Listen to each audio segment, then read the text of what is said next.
Welcome to this explainer. Okay, so today we're doing something a little bit different, and honestly, it's kind of wild. We are going to analyze exactly 7 words. Yep, that's it, just 7. Usually, we're diving into these massive historical documents or heavy research papers, but sometimes the absolute shortest texts carry the heaviest weight. By unpacking just a handful of words, we can uncover a tremendous amount of meaning, intent, and really a story of incredible resilience. So get ready to slow down and look closely with us. All right, here's the exact text we're looking at today, 7 words. Excerpts from The Heritage of Juneteenth. Now, instead of just skimming past it like we do with so many headlines and posts every single day, we're going to slow our brains down a bit. We're going to really look at how these specific words are arranged and how they interact to convey a surprisingly profound message. Let's start right at the very beginning. The framing word here, excerpts, is absolutely fascinating because before we even know what the subject is, it fundamentally changes our relationship with the text. It immediately signals, hey, you're only looking at a fragment.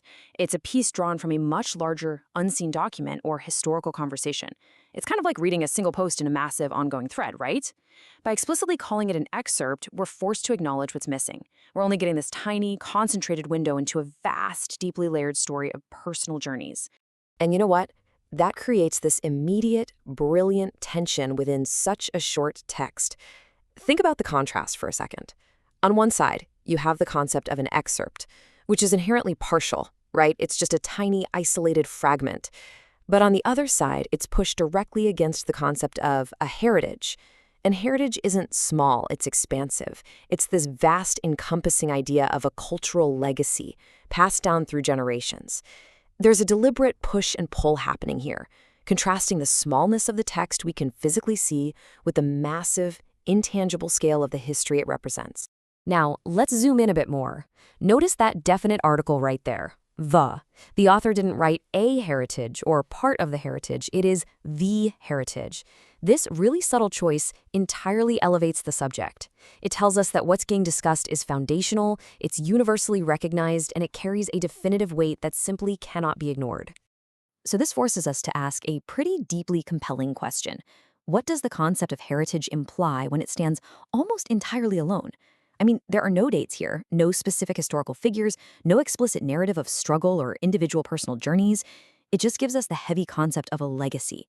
By leaving the details unspoken, the text actually requires us to actively participate. It asks us to fill in that massive silence with our own understanding of survival, of memory, and of resilience. That single standalone word inherently carries an entire unspoken history of endurance. And that brings us to the singular, massive subject anchoring the entire text, Juneteenth. After setting up that limiting frame of excerpts and introducing the immense weight of the heritage, the text finally delivers its focal point, and it stands completely alone. It doesn't need modifiers, it doesn't need adjectives or some lengthy explanation, because the word itself is meant to hold the absolute entirety of that incredible legacy of resilience we just talked about. Take a look at the deliberate punctuation, too. We have the title, The Heritage of Juneteenth, followed by a colon, and then simply the word Juneteenth standing alone. That colon is actually doing an incredible amount of heavy lifting here. It acts as a dramatic pause, almost like a linguistic deep breath before a major reveal. It sets up the promise of a detailed excerpt, pauses, and then provides the subject itself as the complete, unadorned embodiment of that heritage. The repetition boldly states that the word itself literally is the heritage. As we wrap up this explainer, I really want to leave you with this to ponder. How can a single word successfully represent the immense weight of an unspoken history? We started with just 7 words today, but by slowing down and really looking, we've seen how framing, juxtaposition, and even a single colon can create a profound impact. It reminds us of the way modern communication often works, how a single keyword or phrase can instantly carry decades of context, resilience, and personal journeys. The sheer power contained within the extreme brevity of this text proves that sometimes the most resonant statements say the least, demanding that we lean in, reflect, and listen to the echoes of what is left unsaid.